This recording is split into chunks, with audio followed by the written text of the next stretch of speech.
په خوست کې ځانګړو ځواکونو له دوبۍ څخه راستون شوی مسافر وژلی.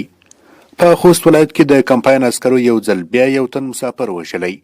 راپورونه وایي چې د خوست باک ولسوالۍ ترکي سیمه کې د کمپاین عسکرو د خالد په نامه یو تن خوستوال ځوان چې تازه د دوبۍ له مسافرۍ څخه خپل کور ته راستون شوی و له موټر څخه ښکته کړی او وژلی دی.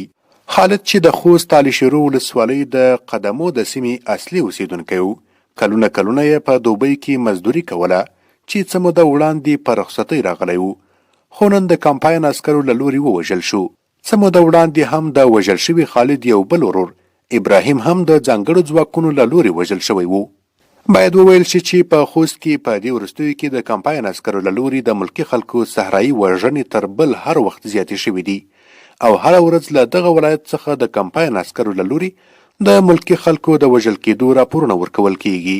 په خواله رسنیو کې خوست میشتې ادعا کوي چې په دې ولایت کې د کمپاین ځواکونو په تیرو 22 ورځو کې 26 تنه ملکي وګړي وژلي دي.